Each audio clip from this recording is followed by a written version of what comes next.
All right, I just want to go live because this is both hilarious and somewhat dystopian of kind of where we're at in society. But you'll notice the Santa over my shoulder, and I have to be somewhat quiet because there's a lot of children around.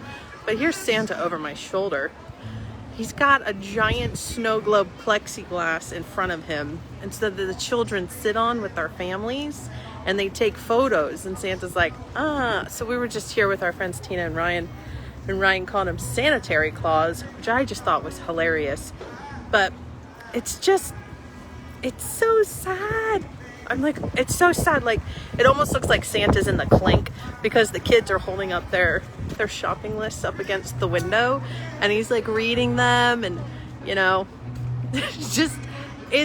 I'm glad we're doing it, right? It's like a semblance of normalness, but I just worry we're like raising a whole generation of like germaphobes.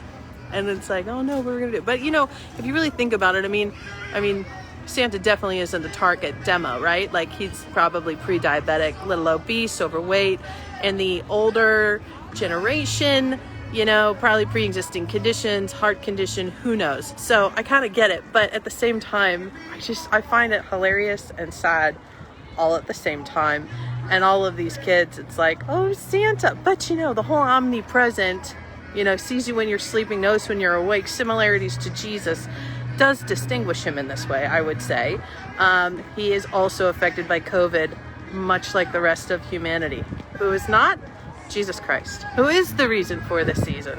So anyways, I just want to get on and share this with you because I just thought it was hilarious. Like, it's just the funniest thing ever. I'm just trying to block all the kids behind me, be sensitive, but like literally he like poses there like this behind the glass, and the little families sit up in front of him. I was like, oh my gosh.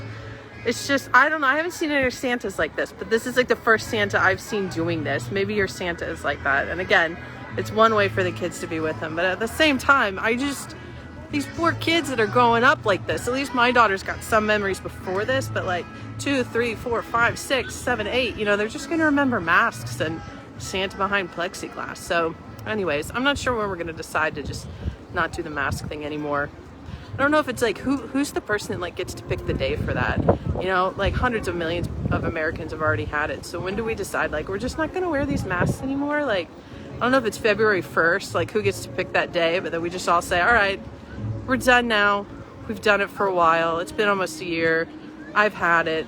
I'm not going to wear the masks anymore. Because I think we have to pick like a day. Like, all of us have to pick a day. Like, all like 75 million that voted for Trump and all the people that didn't vote for Trump, that still support him, share our same ideology. When are we just going to be like, all right, we're done now? So I don't know if that's the day. I'm just going to arbitrarily pick like February 1st.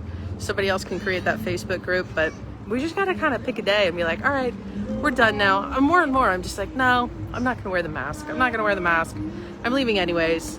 So I'm not going to get anybody sick. I've already had it. I got the antibiotics. I'm good. So anyways, you guys have a Merry Christmas. I'll talk to you again before then. But like I said, it's just sad and hilarious all at the same time. Very dystopian Merry Christmas to you.